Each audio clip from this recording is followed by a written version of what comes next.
સુરેન્દ્રનગર જિલ્લા કોંગ્રેસ દ્વારા ખેડૂતોને જમીન વિહોણા આદિવાસીના હક માટે લડત આપવા એક વિશાળ રેલી યોજાઈ હતી, જેમાં મોટી સંખ્યામાં ખેડૂતો આદિવાસીઓ જોડાયા હતા અને જય જવાન જય કિસાનના નારા સાથે કલેક્ટરને આવેદનપત્ર આપી રજૂઆત કરી. જોઈએ આ અહેવાલમાં.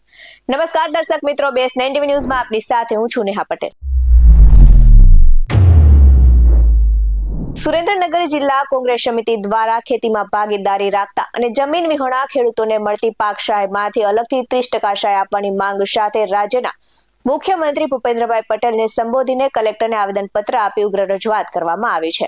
તો શહેરના બસ સ્ટેન્ડથી લઈને કલેક્ટર કચેરી સુધીના અંદાજે 5 કિલોમીટરની વિશાળ રેલી જિલ્લા કોંગ્રેસ સમિતિ દ્વારા યોજવામાં આવી હતી. અને આ રેલીમાં ખેતમજૂરી કરતા આદિવાસી મજૂરો તેમજ ખેડૂત અને કોંગ્રેસના હોદ્દેદારો કાર્યકર્તાઓ હાજર રહ્યા હતા. ત્યારે ખેતમજૂરોની શું માંગણી છે તે બાબતે સાંભળી આદિવાસી સમાજના આગેવાન કદમસિંહ ગણાવા પાસેથી વધુ વિગતે. जय जोहार, जय आदिवासी परिवार मजदूर संगठन से कदमसिंह गणावा।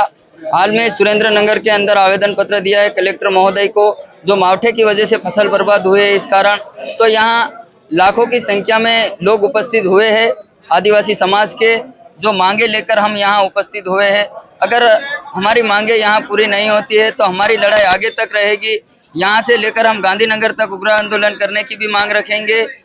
जय जोहार, जय आदिवासी। हमारी मांग मावठे की वजह से जो फसल बर्बाद हुई है, जो खेडूत लोगों को मुआवजा मिल रहा है, तो हमने भी मेहनत करी है, हमारे आदिवासी भाइयों ने भी मेहनत करी है, तो हमें भी मेहनत का जो मुआवजा है हमें भी मिलना चाहिए। क्योंकि हमारे आदिवासी भाई एमपी से यहाँ उम्मीद लेकर आए थे, तो उनकी उम्मीदों पर भी पानी फिरा है, तो हमें भी मुआवजा मिले, ये कलेक्टर महोदय को हम आवेदन पत्र देने के लिए आए थे. તો સુરેન્દ્રનગર બસ સ્ટેન્ડથી કલેક્ટર કચેરી સુધી યોજાયેલી રેલીમાં આદિવાસી મજૂરો અને ખેડૂતો હાજર રહ્યા હતા અને ખેડૂતોને જે પાક નિષ્ફળ સહાય આપવામાં આવે છે તેમાં કોઈ બાદ નથી, પરંતુ પાક વાવણીથી લઈને લણણી સુધી આદિવાસી ખેત મજૂરોની મહેનત હોય છે, જેથી પાક નિષ્ફળ સહાયમાં તેમને પણ ખેડૂતો કરતા અલગથી 30% સહાય ચૂકવવા માટેની રજૂઆત કરવામાં આવી છે. તેમજ ખેડૂતોની જમીનમાં સાચી મહેનત તો ખેત મજૂરોની હોય છે, જેથી આ સહાયના સાચા હકદાર ખેત મજૂરો છે. જેથી આવી માંગણીઓને લઈને રેલી સાથે કોંગ્રેસ આગેવાનો કલેક્ટર કચેરીએ પહોંચ્યા હતા અને કલેક્ટર હાજર ન હોવાથી તેમના ઇન્ચાર્જને આવેદનપત્ર આપી અને તેમની લાગણી અને માંગણી ભૂપેન્દ્રભાઈ પટેલ સુધી પહોંચાડવા રજૂઆત કરી હતી. તેમજ આગામી દિવસોમાં આ બાબતે જો યોગ્ય પરિણામ નહીં આવે તો ગાંધીનગર સચિવાલય સુધી રેલી યોજી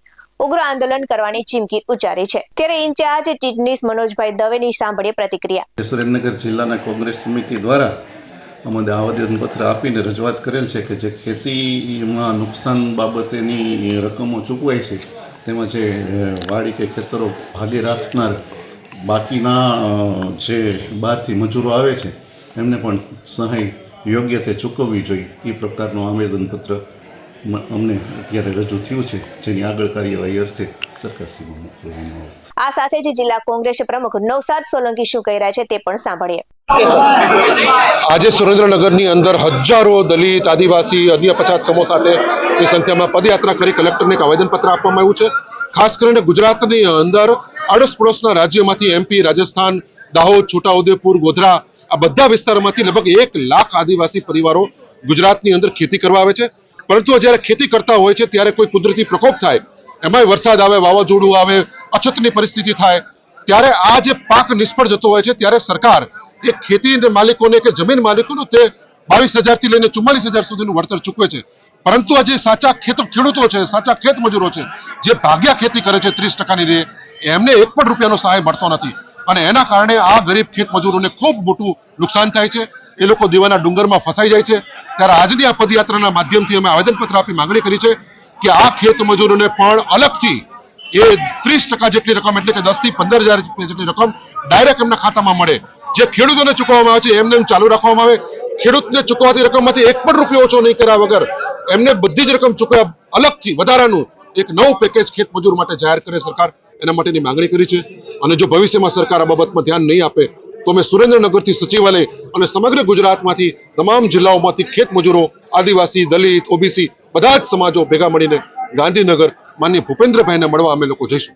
તો વધુમાં ચોટીલા પૂર્વ ધારાસભ્ય ઋતિક મકવાણા શું કહી રહ્યા છે તે પણ સાંભળીએ. રાજ્યની અંદર આજની તારીખે ખેડૂતો કરતા ખેત મજૂરોની સંખ્યા વધારે છે. જ્યારે કુદરતી પ્રકોપ થાય ત્યારે અલગ અલગ યોજનાઓ હેઠળ ખેડૂતોને તો વળતર મળતું હોય છે, પરંતુ લાખોની સંખ્યામાં જે ખેત મજૂરી કરે છે ત્રીજા ભાગે કે અડધા ભાગે જે મજૂરી કરે છે એ મજૂરોને કોઈ પણ પ્રકારનું વળતર મળતું નથી. એ લોકોનું વર્ષ નિષ્ફળ જાય છે, આર્થિક મુશ્કેલીઓ અનુભવે છે. એમાં મોટા ભાગે એસસી, એસટી, ઓબીસી પછાત વર્ગના લોકો જ ખેત મજૂરી સાથે સંકળાયેલા હોય છે. તો ખેતી માટે જેમ પાક વીમા યોજના હોય છે, એસડીઆરએફ, એનડીઆરએફની યોજના હોય છે, એમ ખેત વિહોણા મજૂરો માટેની પણ યોજના સરકારે તાત્કાલિક ધોરણે જાહેર કરવી જોઈએ. જે મજૂરોનું વર્ષ નિષ્ફળ ગયું છે એ મજૂરોને પણ તાત્કાલિક ધોરણે વળતર મળે એ પ્રકારની યોજના જાહેર કરવી જોઈએ. આવા જ વધુ અહેવાલ સાથે ફરી મળતા રહીશું. તમે અમારી યુટ્યુબ ચેનલને સબસ્ક્રાઇબ કરવાનું અને અમને ફેસબુક અને ઇન્સ્ટાગ્રામ પર ફોલો કરવાનું ભૂલશો નહીં. બાકી અવનવી અપડેટ્સ મેળવવા માટે આપ જોતા રહો BS9 TV ન્યૂઝ. નમસ્કાર.